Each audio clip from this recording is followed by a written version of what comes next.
أعوذ بالله من الشيطان الرجيم. بسم الله الرحمن الرحيم.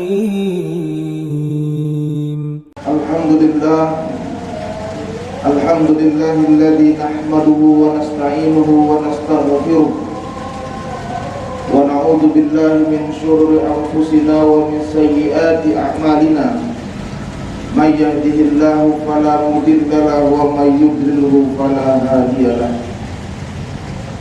أشهد أن لا إله إلا الله وحده لا شريك له، وأشهد أن سيدنا محمدا عبده ورسوله الذي لا نبي بعده.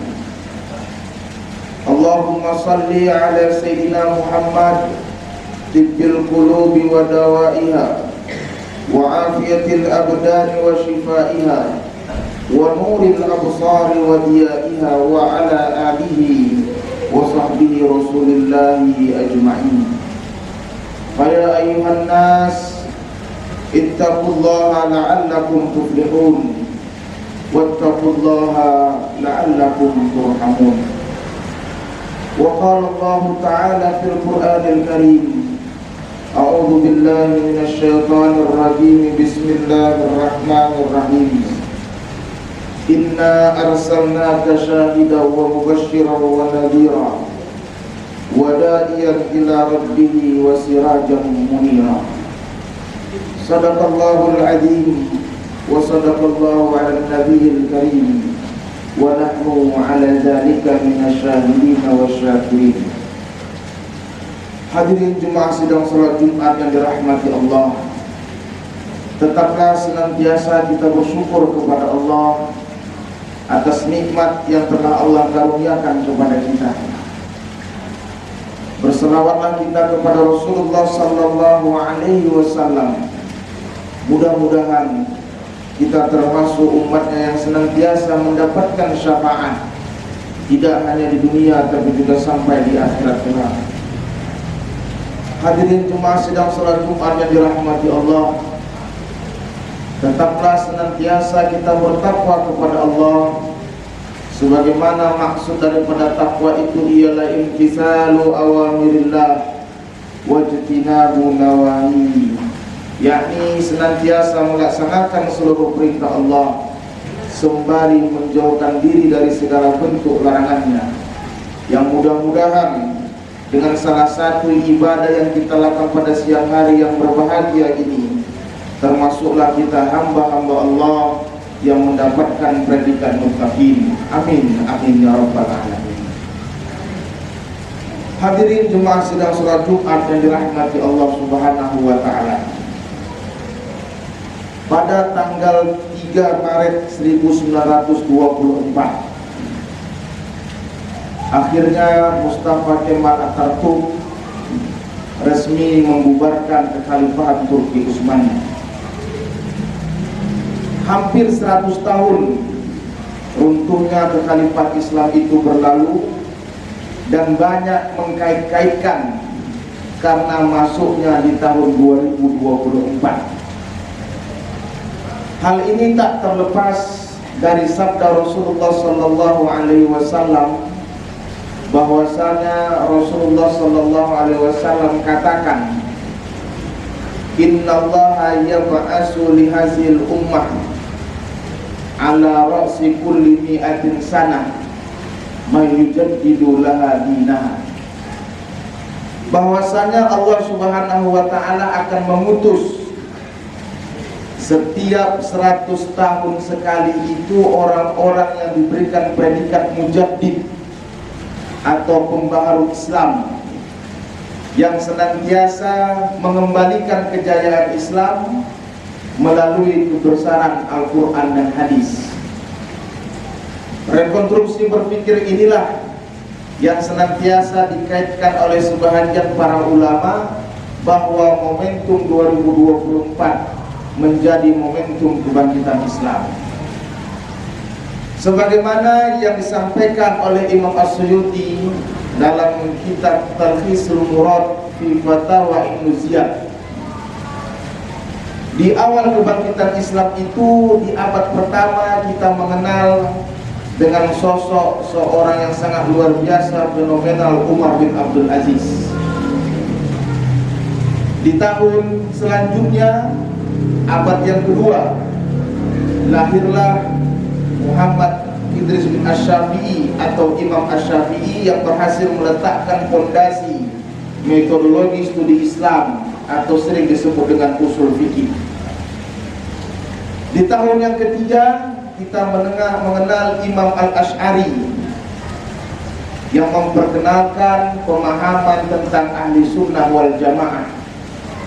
Masuk di tahun yang keempat kita mengenal Abu Bakar Al-Baqilani, seorang qadhi hakim yang bijaksana yang memiliki integritas yang sangat luar biasa, meletakkan sendi-sendi hukum Islam.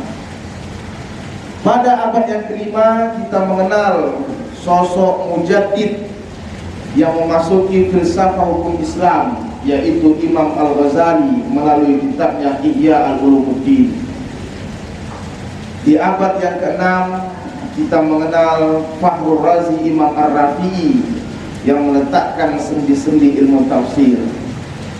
Pada abad ketujuh ada sosok mujaddid, seorang ahli fikih yang bernama Ibnu Ad-Daqi. Pada abad ke-8 kita mengenal Imam Sirajuddin Al-Bulqini, dan abad ke-9 lahirlah Imam As-Suyuti yang meletakkan fondasi-fondasi hadis yang sangat luar biasa. Masuk ke abad 10 kita mengenal Imam Syamsuddin Ar-Ramli, dan di abad ke-11 masuklah kepada Ibrahim Abu Bakar Al-Kurdi, dan di abad ke-12 kita mengenal Said Az-Zabi'i. Para ulama sepakat pada tahun yang ke-13 lahirlah seorang pejuang Said Qutb dan Abdullah Al-Haddad. Maka masuklah ke abad ke-14. Ibnu Hajar Al-Asqalani mengatakan bahwa mujaddid itu bisa jadi lahir bukan hanya dari orang per orang, tetapi kelompok-kelompok yang senantiasa memperjuangkan Islam, menegakkan kembali rekonstruksi berpikir terhadap keagungan dan kebesaran Al-Quran dan hadis. Itu semua termasuk orang-orang yang mujaddid. Maka para ulama menyimpulkan ada perbedaan istilah ustadz dan dai. Kalau sekiranya ustadz hanya sekedar mendakwakan ilmu-ilmu agama yang dimilikinya, tetapi orang bisa menjadi dai. Karena sebagian ulama memberikan terminologi dai adalah orang-orang yang profesional sesuai dengan bidang keilmuannya, tapi tetap dekat dengan agamanya Allah Subhanahu wa taala, termasuk juga para mujaddid yang sebagaimana dapat dikaitkan dengan sabda Rasulullah sallallahu alaihi wasallam. Maka hadirin jemaah sidang salat Jumat yang dirahmati Allah Subhanahu wa taala, apapun kita, siapapun kita, tetaplah kita bisa menjadi dai dan mujaddid untuk senantiasa mengkaitkan apa yang disabdakan oleh Rasulullah sallallahu alaihi wasallam.